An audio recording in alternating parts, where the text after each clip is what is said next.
Paz do Senhor, amém? Glória a Deus. Depois da ministração desses louvores, nós nos sentimos abastecidos, irmãos, em saber que nós não servimos a um Deus qualquer. Não é um Deus que ficou derrotado e morto, mas é um Deus que se deu e ressuscitou para a glória do nome dele e para perdão dos nossos pecados. É um Deus grande, e nosso dever como filhos deste Deus, nosso dever é engrandecer o seu santo nome. O dever de nós como crentes na pessoa bendita de nosso Cristo era exaltar, bendizer o seu santo nome. Louvado seja o nome do Senhor, amém? Glória a Deus. Estamos felizes com esta oportunidade de estar aqui. Mais um culto da família, nós já estamos aí no 5º culto da família. Estamos pregando uma série de mensagens sobre fruto do Espírito. E a mensagem de hoje é uma mensagem desafiadora, Deve ser um divisor de águas nas nossas vidas. Quero dizer para você que hoje é uma noite de decisão. É uma noite que, após você ouvir o que será dito aqui, você não pode permanecer do mesmo jeito. Você vai ter que tomar uma decisão. Você vai ter que abraçar uma outra forma de viver, ou viver do modo que você tem vivido, sabendo que talvez não agrade o do Senhor. Eu quero convidar você a abrir a sua Bíblia comigo. Não é difícil, irmãos, caminhar e você já saber a referência. Nós temos aí já 5 cultos da família, que todo culto nós lemos este mesmo texto, e nesse mesmo texto Deus tem algo diferente a falar com cada um de nós. Então abra sua Bíblia aí, Gálatas capítulo 5, versículo 22. Olha o que diz a palavra do Senhor, amém? Se você não estar com sua Bíblia ou por algum motivo, saiba que nós temos, o rapaz da projeção foi arrebatado, mas vamos lá, você que está com sua Bíblia aberta, diz assim a palavra do Senhor, versículo 22: mas o fruto do Espírito é amor, gozo, paz, longanimidade, benignidade, bondade, fé, mansidão, temperança. Aí ele continua: contra essas coisas não há lei. E os que são de Cristo crucificaram a carne com as suas paixões e concupiscências. Se vivemos no Espírito, andemos também no Espírito. Não sejamos cobiçosos de vanglória, irritando-nos uns aos outros, invejando-nos uns aos outros. Esta é a palavra do Senhor. Nós vamos caminhar nesta noite com um texto sobre longanimidade.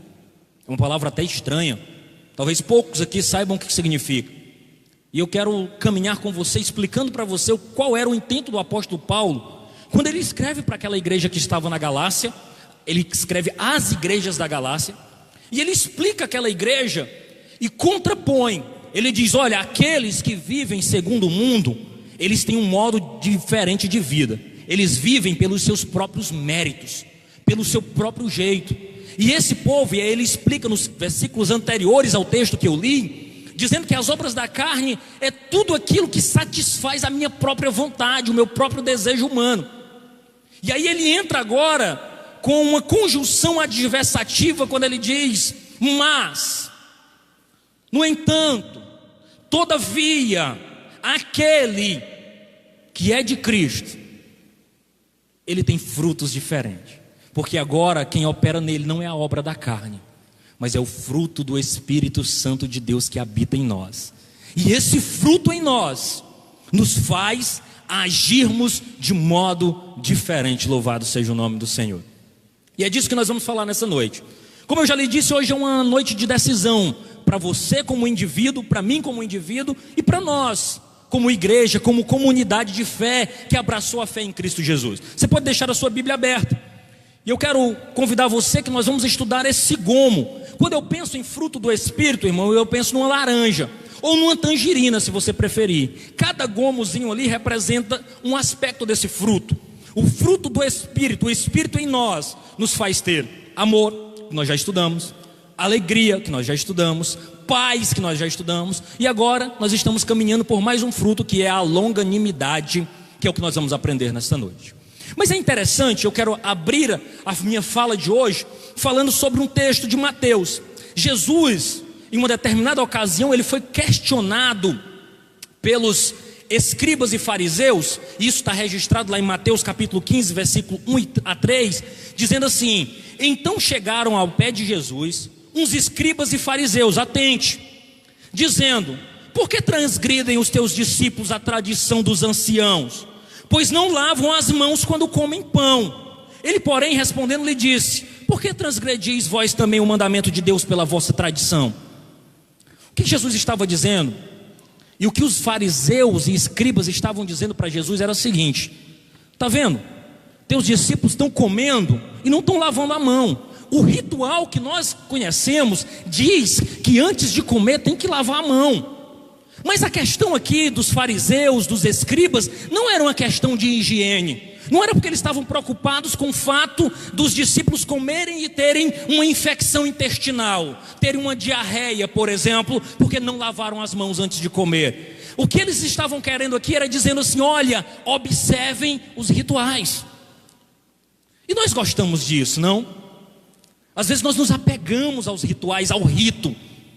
Ora sim, passa na frente dali e faz o sinal disso, pega, faz isso e faz aquilo outro, ajoelha, levanta, vai para cá e vai para ali. Nós gostamos desses rituais. O judeu especificamente amava ritual. No dia do casamento, o noivo e a noiva deveriam tomar banho várias vezes. Por quê? Isso no casamento judaico era símbolo de purificação. Eles estavam se purificando. Eles ficavam dias de jejum porque estavam se purificando e faziam determinados rituais. E aí o que acontece? Nós, como igreja, às vezes nós gostamos também desses rituais. Gostamos de fazer determinadas coisas que muitas vezes, como disse na escola bíblica hoje, nos impedem de fazer uma checagem interior mais profunda. O rito, seguir um ritual, me impede de às vezes fazer uma checagem interior mais profunda. Me faz às vezes me esquecer de olhar para a minha vida e observar detalhes que eu estou deixando passar despercebido. Inclusive fazer alguns rituais às vezes me faz com que eu pense que sou até mais espiritual do que outros. Ele não faz o sinal disso. Ele não ajoelha quando faz isso. Ele não levanta. Então eu faço, então eu sou mais espiritual. E a grande realidade, irmãos, é que esses rituais às vezes são até importantes, mas não são essencial. Sabe por quê? Porque na força do homem a gente consegue fazer esses rituais. O Adonias desejar fazer alguns ritos, ele consegue fazer.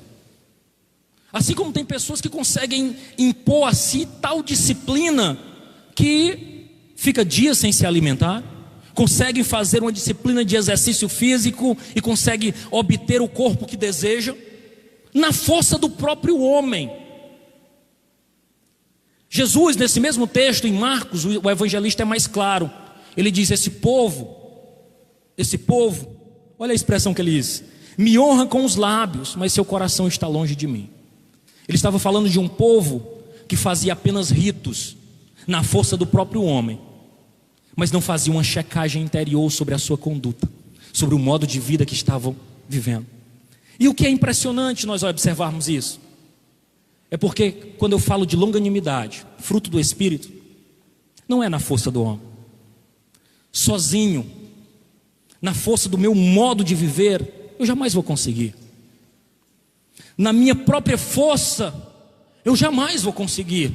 Porque fruto do Espírito é Deus morando em nós. É fruto de uma ação externa. É quando eu abro esse coração que às vezes é endurecido para o Espírito Santo de Deus entrar. E uma vez que ele habita, ele começa a tratar esse coração velho duro, esse Adonias às vezes que quer responder com ira, que às vezes não é amoroso, que às vezes é entristecido, que às vezes não tem paz. Mas quando o Espírito está em nós, não na minha não na minha própria força, mas na força do Espírito de Deus, eu consigo avançar e alcançar lugares maiores que sozinho eu jamais conseguiria. Eu quero lhe dizer nesta noite que uma noite de decisão não é porque você sozinho não vai conseguir. Você precisa do auxílio de Deus morando em você, para que nós avancemos na longanimidade, para que nós avancemos numa vida cristã digna do Senhor, que dá testemunho do Senhor. E aí nós vamos falar que quando o meu eu, eu gosto inclusive de uma ilustração de uma missão que eu fazia parte, quando a gente ia evangelizar, tinha um folhetinho, e a gente apresentava para quem a gente estava evangelizando 2 círculos, 2 desenhos. Num desses desenhos tinha uma cadeira e tinha escrito a palavra assim, eu, como se o eu estivesse sentado numa cadeira. E no outro círculo tinha uma cruz e o eu embaixo. A ilustração simples queria dizer, e a gente perguntava para a pessoa, como é que sua vida se encaixa? Qual desses 2 ciclos representa a sua vida? Cristo controlando o banco das suas decisões, ou você, o eu, o orgulho, o próprio Adonias agindo da sua própria maneira, o próprio indivíduo fazendo as coisas do seu jeito, destronando Deus e tomando as decisões chaves da sua vida? Porque para que eu evidencie frutos do Espírito, o meu eu tem que ser destronado, o meu eu vai ter que ser tirado e jogado de lado. É para que a gente consiga falar como o apóstolo Paulo diz, não eu, Cristo vive em mim. Não eu, é Cristo que tomou conta da minha vida. As minhas expressões, o meu jeito de agir já não reflete a minha própria vontade, mas reflete a vontade do meu dono. E aí sozinho você vai conseguir? Não. Só quando você abrir o seu coração e disser, Espírito Santo, eu sozinho eu sou um desastre, mas com o Senhor eu consigo vencer, eu consigo melhorar, eu consigo ser melhor para a glória do teu nome. Até aqui nós estudamos os 3 primeiros gomos: alegria, amor, alegria, paz. Agora nós vamos adentrar na longanimidade. Longanimidade tem a ver com o meu relacionamento, não comigo mesmo, como o caso do amor, da alegria e da paz, mas vai medir o meu relacionamento com o meu próximo. É isso mesmo, é o seu relacionamento com a esposa, com os filhos, com a sogra, com a sogra também, com a sogra, com o sogro, com o cunhado, com a cunhada, com o patrão, com o empregado. Longanimidade tem a ver com como eu me relaciono com o meu próximo, aquele que não sou eu. Como é que eu reajo a determinadas situações? E o desafio de hoje é esse, porque a ausência da longanimidade, ela pode ser tão prejudicial na vida e no relacionamento de pessoas, que inclusive pessoas que têm problema de longanimidade, que é o que? Ser tardio em se irar. O longânimo é aquele que se irrita, demora muito para se irritar. Mas se você é uma pessoa irritável, que você se zanga com muita facilidade, muito provavelmente você já ganhou até um outro nome. É conhecido como zangado. Não mexe com ele não. Eita rapaz, tu falar isso aí para ele vai vir te com 3 pedras na mão. Ou você não conhece alguém assim? Conhece não? Se você não conhece alguém assim, muito provavelmente seja você mesmo, essa pessoa. Se você não conhece alguém que se irrita com tanta facilidade assim, você precisa olhar no espelho, que muito provavelmente é você mesmo, essa pessoa que se irrita, que se zanga, que reage com violência, com força. A falta deste gomo, e aí é algo que eu preciso te dizer, é uma brecha. Quem sabe é o maior rombo na cerca do teu coração.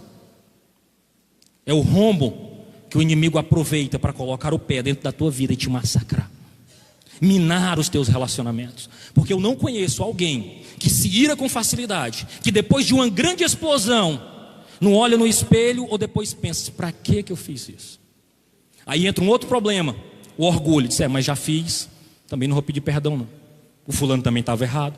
E agora ele começa a criar justificativas para a sua ação. Mas no fundo, ele não gostaria de agir desta maneira. No fundo, ele não gostaria de ter se irado, de ter machucado quem está ao redor. E quem é que sofre com o longânimo? Quem é que sofre com essa pessoa que não é longânimo, que se ira com facilidade? Geralmente, é as pessoas que mais amamos. É a pessoa que está mais próximo da gente. E eu quero lhe dizer que para mim, Adonias, este talvez seja um dos gomos mais difíceis. Em toda a minha trajetória cristã, caminhando com Jesus, Talvez esse seja o gomo mais difícil. Eu preciso me lembrar dele todos os dias para melhorar e não agir com ira em determinada situação. Mas eu quero te convidar e te dizer que hoje é uma noite de libertação. E você precisa conhecer a preciosidade deste gomo.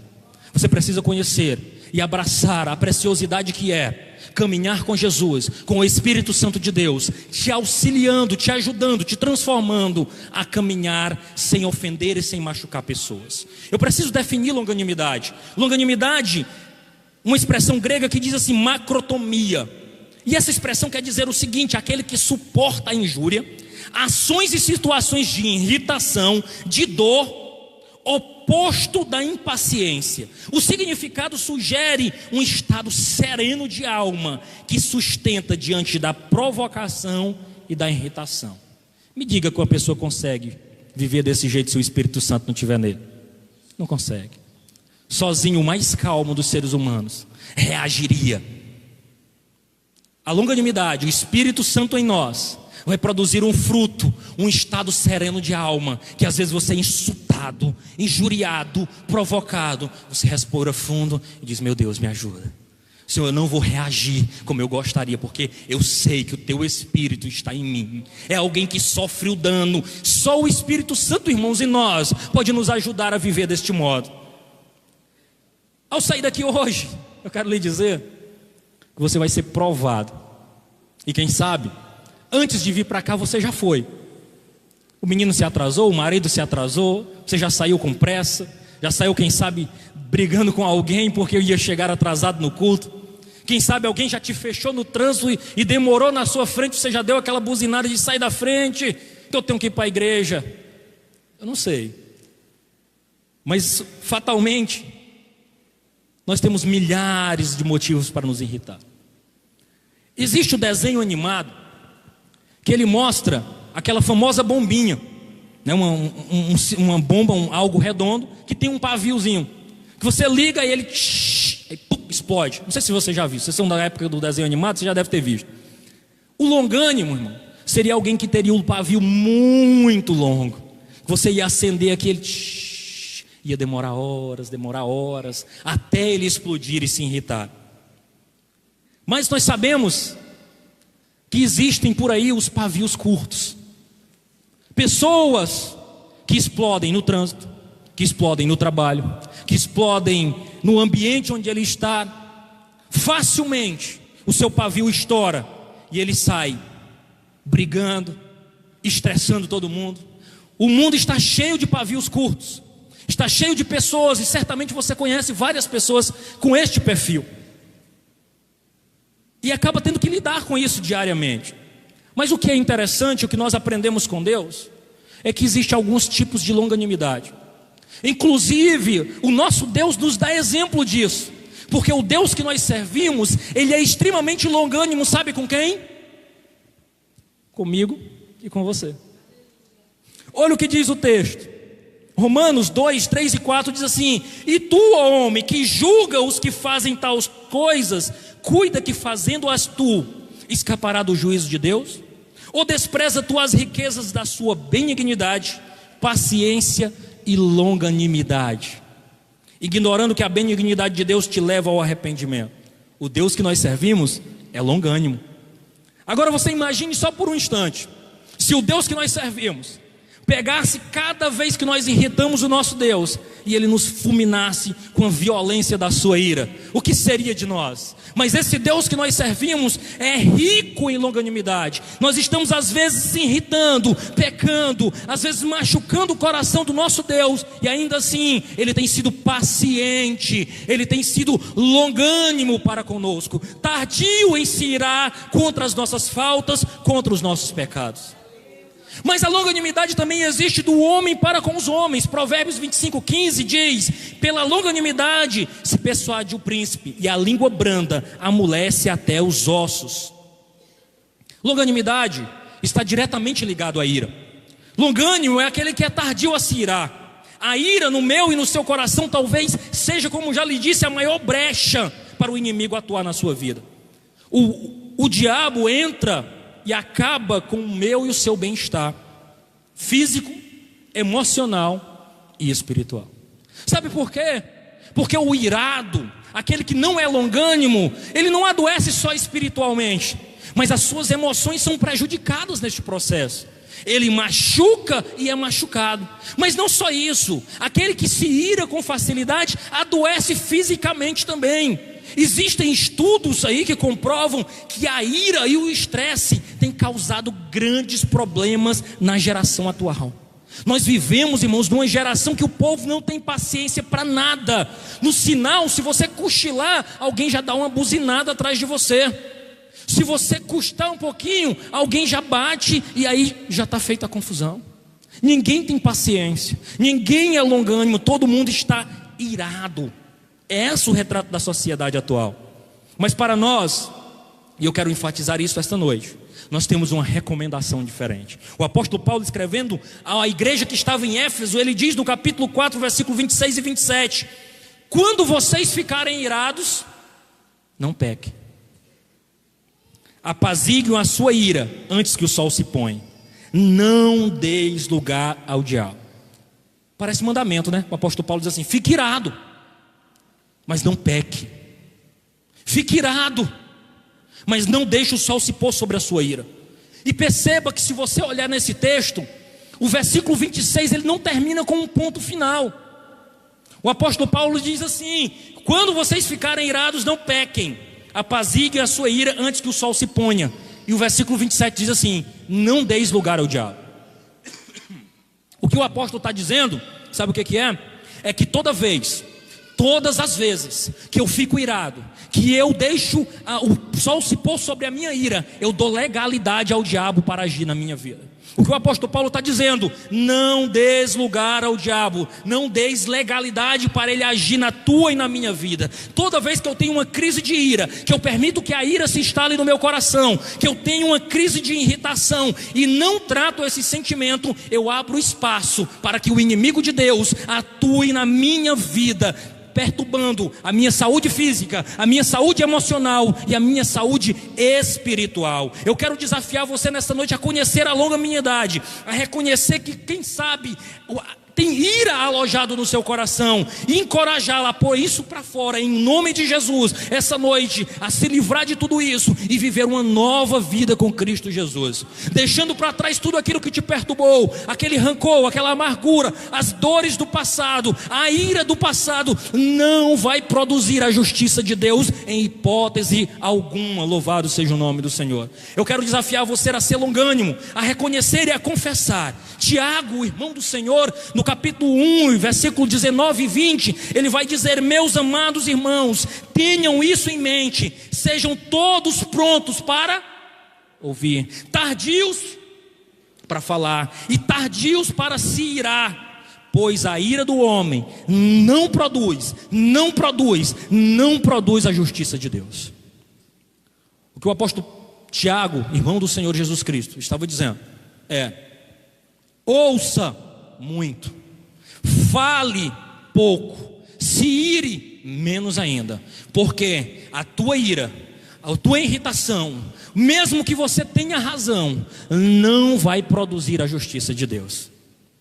Que coisa maravilhosa saber disso, porque nós não precisamos agir na nossa própria força, irmãos.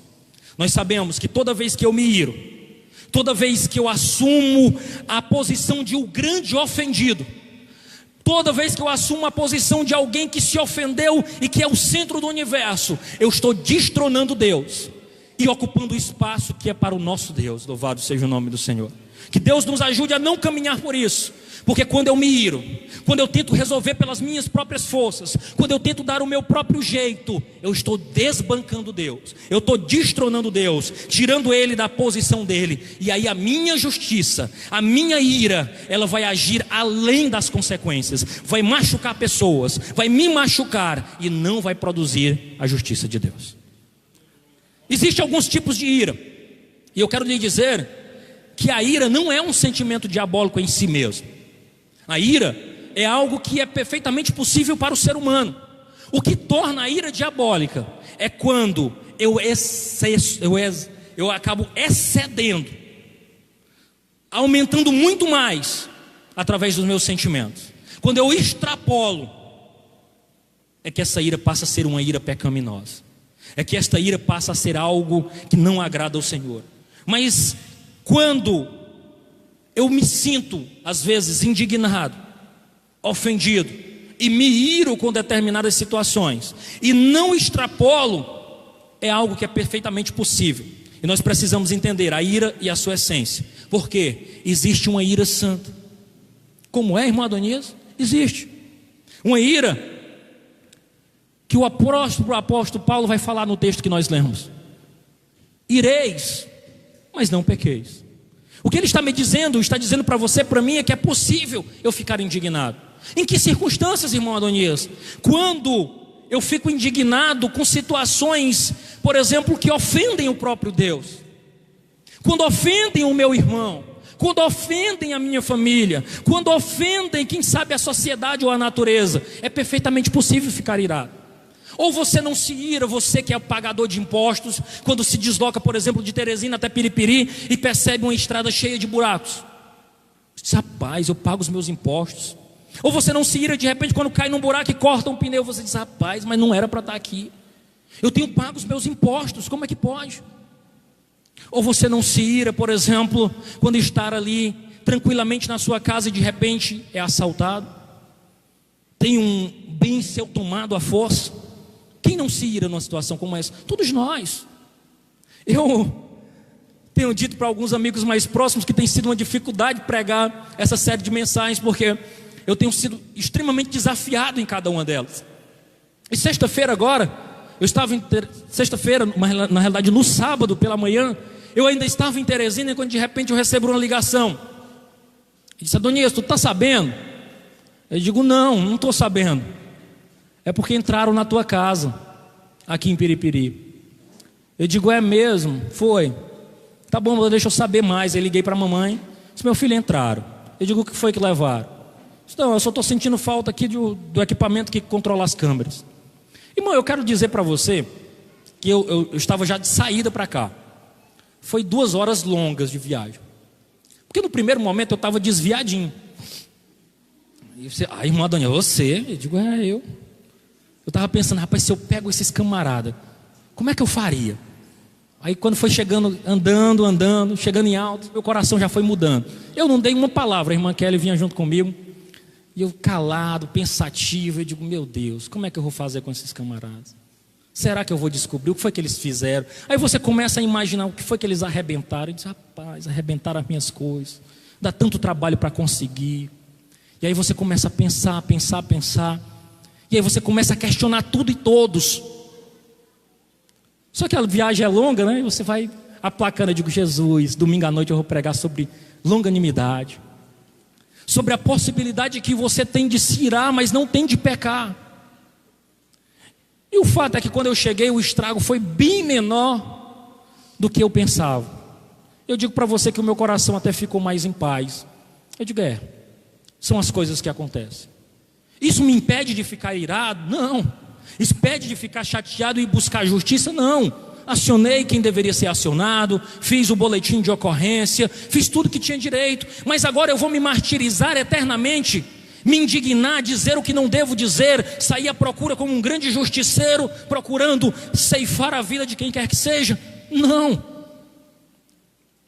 Eu tenho o direito de me indignar, de me irar, mas eu não tenho o direito de pecar neste processo.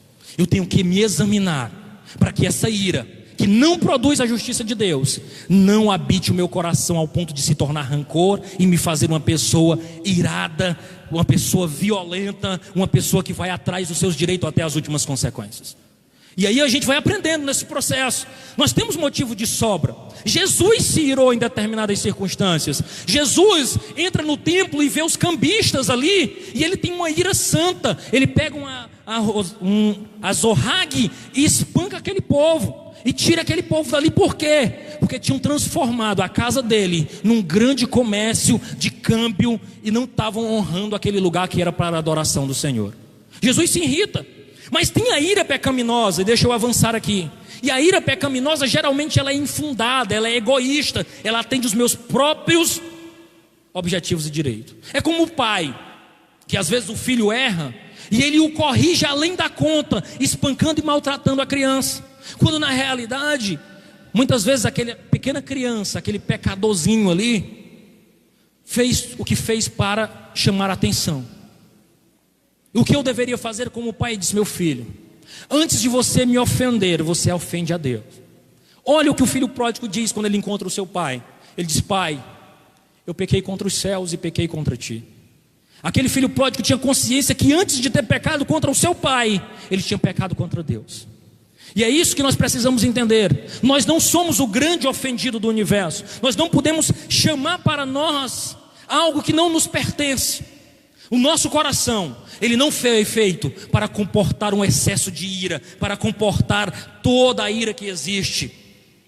Nós fomos feitos para comportar o Espírito Santo de Deus e ter nossa vida transformada por Ele.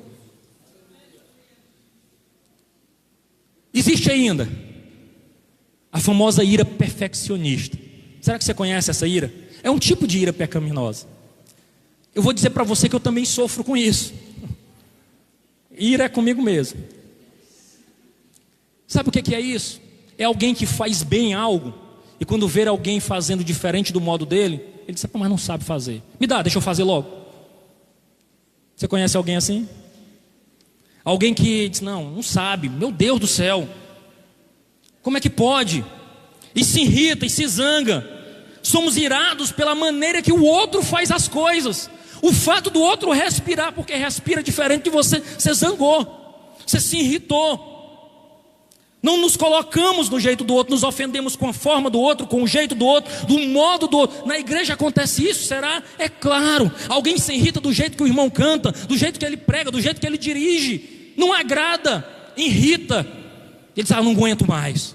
É a ira perfeccionista. Às vezes não aceita e não percebe, não se coloca no lugar do outro. Aí eu te pergunto: é duro, não é? Quando alguém, por exemplo, limpa a casa bem direitinho, passa o pano, ajeita tudo, e o que chega não percebe tudo o que você fez, mas percebe o que você não fez. Diz assim: rapaz, limpou tudo, né? Nem percebeu. Diz: isso aqui está fora do lugar, por quê? É duro, não é? Você ser olhado só pelos seus defeitos e nada de qualidade. Ser avaliado apenas pela forma ou pelo erro que você cometeu. Às vezes, irmãos, preste atenção aqui, às vezes nós somos duros até com nós mesmos. Somos duros com os nossos próprios erros. Às vezes, até com o nosso próprio Deus. Não aceitamos o modo que Ele fez a coisa. Mas fulano, mas por que foi desse jeito, Deus? É a ira perfeccionista. O perfeccionista sofre porque acha que só ele sabe fazer as coisas, e não procura se colocar no lugar do outro, daquele que também faz, talvez de um modo diferente de você, mas faz do modo diferente, mas faz com amor e com alegria, serve com tudo que ele sabe fazer. Você não pode olhar para o outro e culpá-lo pelo modo como ele faz as coisas, se é o jeito que ele sabe fazer. E às vezes num ambiente de igreja isso é muito comum. Músicos, coral, conjuntos, como sofrem, porque se espera do outro algo que você já sabe, mas o outro ainda está aprendendo, está ali com muito interesse, genuinamente tentando fazer o seu melhor. Mas ainda tem a ira suspeitosa, que é isso: é alguém que é o grande ofendido. Rapaz, eu vi ali aquele povo conversando, com certeza era sobre mim, me olharam diferente. Rapaz, o irmão falou do outro lado da praça, me viu e não falou. Eu tenho certeza que ele não falou, ele me viu, está com raiva de mim, zangou comigo. Eu não fiz nada, mas ele está zangado comigo, não é? E aí começa todo um problema. Eu quero te dizer, fuja disso, meu irmão. Não abrace esse pensamento, não deixe o diabo trabalhar na sua vida desta forma. Nós temos uma cultura, e eu falei disso na escola bíblica, às vezes muito errada. Nós queremos vir para cá para receber, para ser abençoado. Não. Quem sabe você veio aqui nessa noite para ser cumprimentado por 10 pessoas. E eu quero te dizer que você mude a sua perspectiva e diga: eu vou cumprimentar 10 pessoas. Eu é que vou fazer.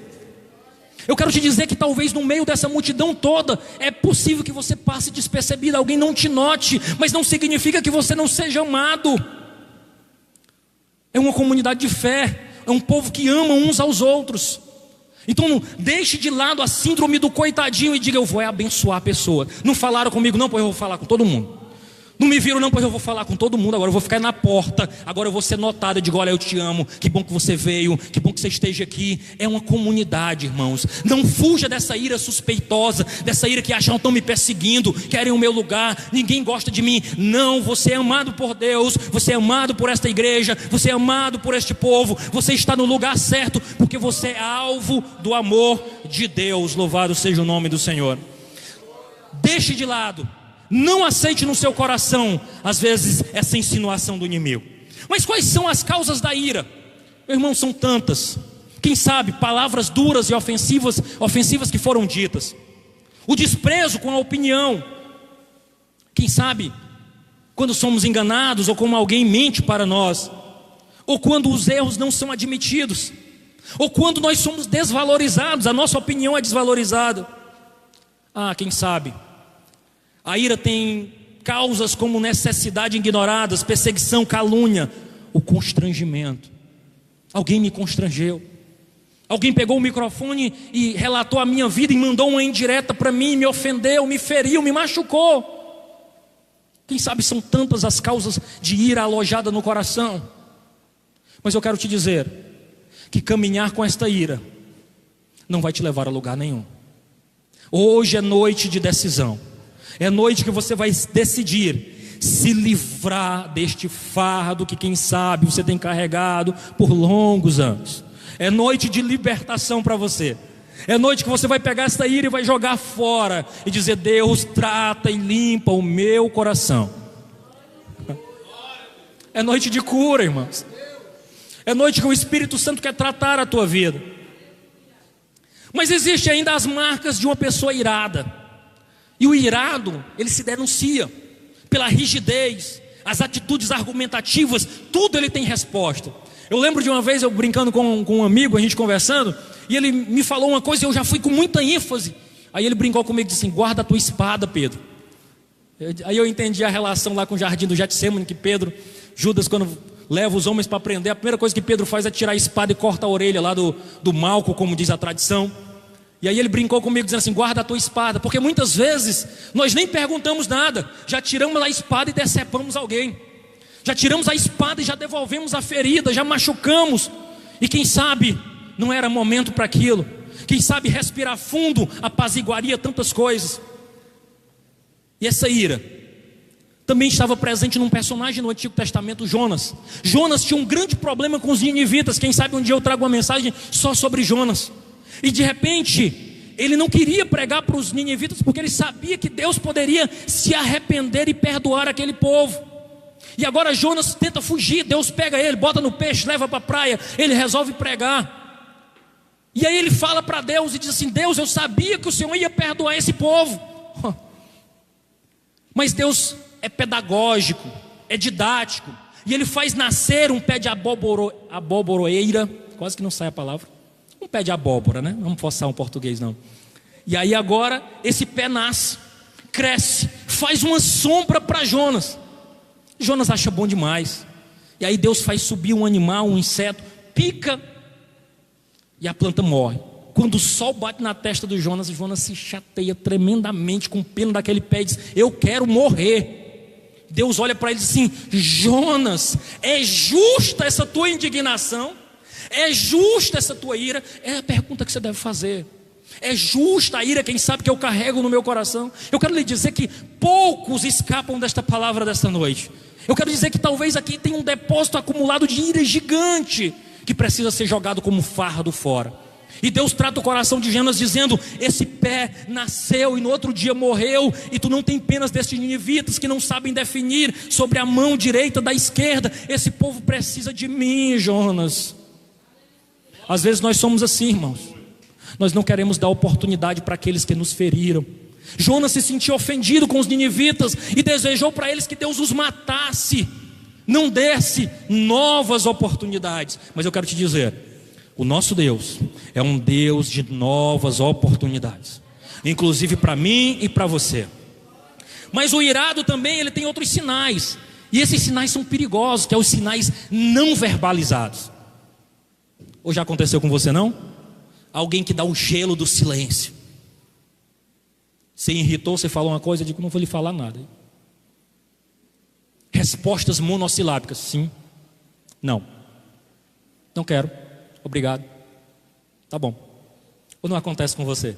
Ou você não conhece alguém assim? Ou outro, quem sabe, que anda a toda velocidade no carro. Você já andou num carro assim?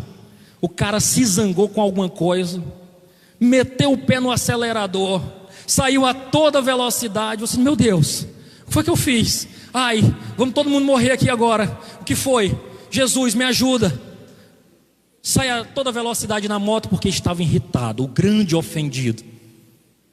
Eu espero que você não tenha andado num carro assim. Eu acho que eu já dirigi um carro assim.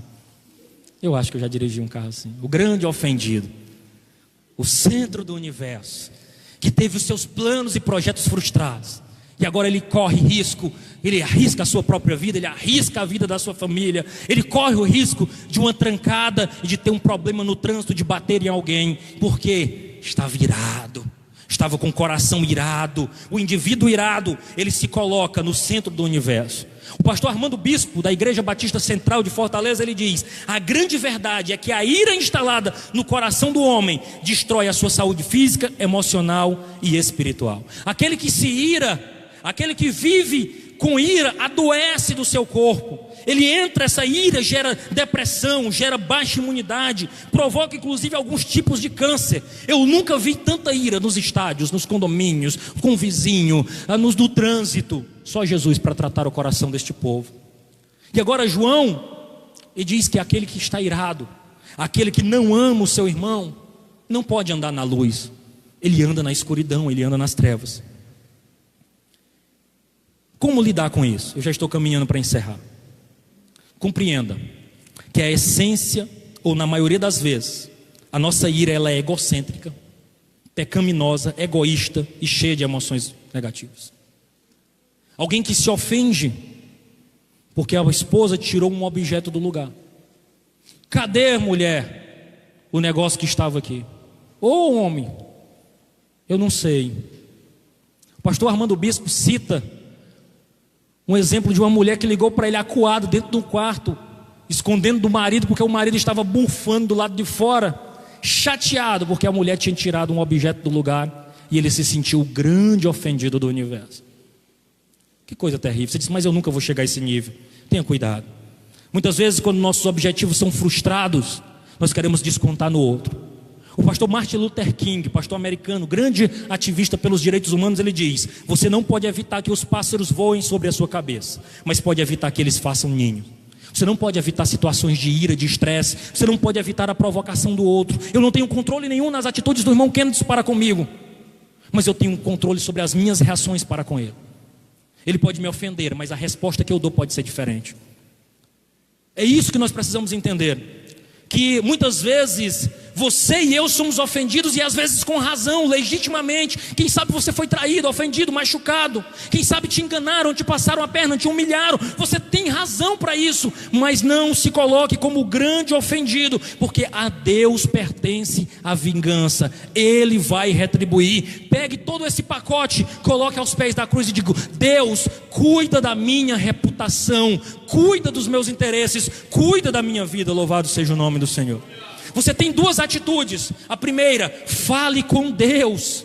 Eu amo uma frase, eu até postei no Instagram da igreja, de Elizabeth Elliot. Eu corri atrás dessa frase porque me impactou muito. Olha o que ela diz: as coisas que nós sentimos mais profundamente são aquelas que precisamos aprender a silenciar, pelo menos até que tenhamos falado sobre elas de forma minuciosa com Deus. Que frase profunda. Traduzindo em miúdos, o que significa isso? Sabe aquilo que te machucou, te feriu, que você quer dar a resposta dura? Sabe o que é a orientação aqui da Elizabeth Elliot, uma grande mulher de Deus? É que você, silencie. E vai falar com quem, irmão Adonias? Com Deus. Digo: Deus, eu fui ofendido. Deus, eu fui humilhado. Deus, o meu irmão está me perseguindo. Você sabia que os primeiros salmos da Bíblia, eles são chamados de salmos em precatório? Você sabe o que significa isso? Era o salmista dizendo: Deus, estão me matando. Os meus inimigos estão crescendo contra mim. Deus, eles vão me matar. Se o Senhor não está vendo, está chateado, está zangado, escreve um salmo. É melhor do que ir atrás do irmão e zangar com ele, brigar, chamar, dizer as verdades. Silencie e fale com Deus sobre as lutas e as dificuldades que você está enfrentando. Seja sincero, digo: Deus, estão me pensando, Senhor, estou me sentindo ofendido. Deus, estão me machucando, estão atentando contra a minha honra. Deus, me socorre. Louvado seja o nome do Senhor. E eu quero te dizer que se Deus é Deus, e Ele é, e se você é crente em Jesus e acredita no poder dEle, é Ele que vai cuidar dos teus interesses. O dono do universo, Ele vai cuidar. E você vai fazer o quê? Vai continuar amando e orando pelos seus inimigos, dizendo: Deus, toma conta deles para mim. É o Senhor que pode resolver essas coisas. Na força do seu braço, a sua justiça não produz a justiça de Deus. Mas também fale com a pessoa.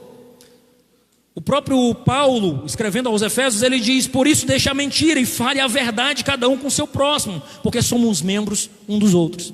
Aos Colossenses ele diz: a vossa palavra seja sempre agradável, temperada com sal, para que saiba como vos convém responder a cada um. Sabe o que ele está dizendo? Foi ofendido? Fale a verdade em amor.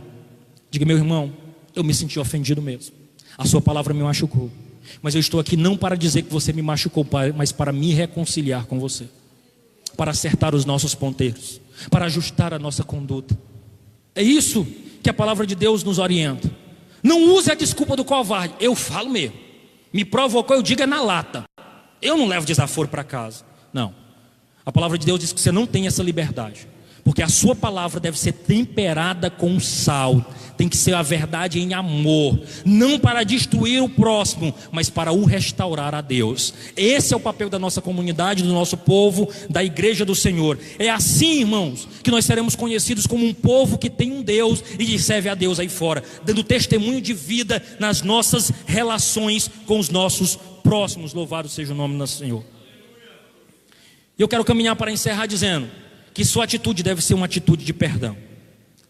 Mesmo ofendido, é chegar para o irmão e dizer: olha, eu te perdoo em Cristo Jesus. Eu te perdoo. E não é essa história de: eu te perdoo e você fica para lá e eu vou mudar de igreja, não. É dizer: eu te perdoo e nós vamos conviver em Cristo Jesus. Louvado seja o nome do Senhor. A longanimidade. A nossa oração deve ser que essa longanimidade, irmãos, recaia sobre nós. Que essa longanimidade, como fruto do Espírito, alcance o meu e o teu coração. Que nós não sejamos depósito de ira para além daquilo que nós fomos feitos. Eu quero aplicar nessa noite dizendo o seguinte: eu arrisco dizer que quase ninguém escapa desta palavra esta noite. Arrisco ainda que algumas pessoas que aqui estão precisam de uma vez por todas fechar essa brecha em seu coração e não dar lugar ao diabo. Há pessoas que precisam, quem sabe, expor e denunciar isso publicamente, porque quem sabe você tem sido, a sua marca tem sido conhecido como o cabeça quente, o estouradinho, o zangadinho, e Deus não te deu esse nome. Quem sabe hoje seja um dia de você dizer assim: basta, eu não vou carregar mais este nome. Eu conheci alguém que era chamado de Raimundo Cabeça Quente. Imagine como era que esse homem reagia às suas situações. O irmão Raimundo está se acusando ali. Raimundo Cabeça Quente, era eu, mas Jesus transformou, porque Ele faz assim. Glória a Deus.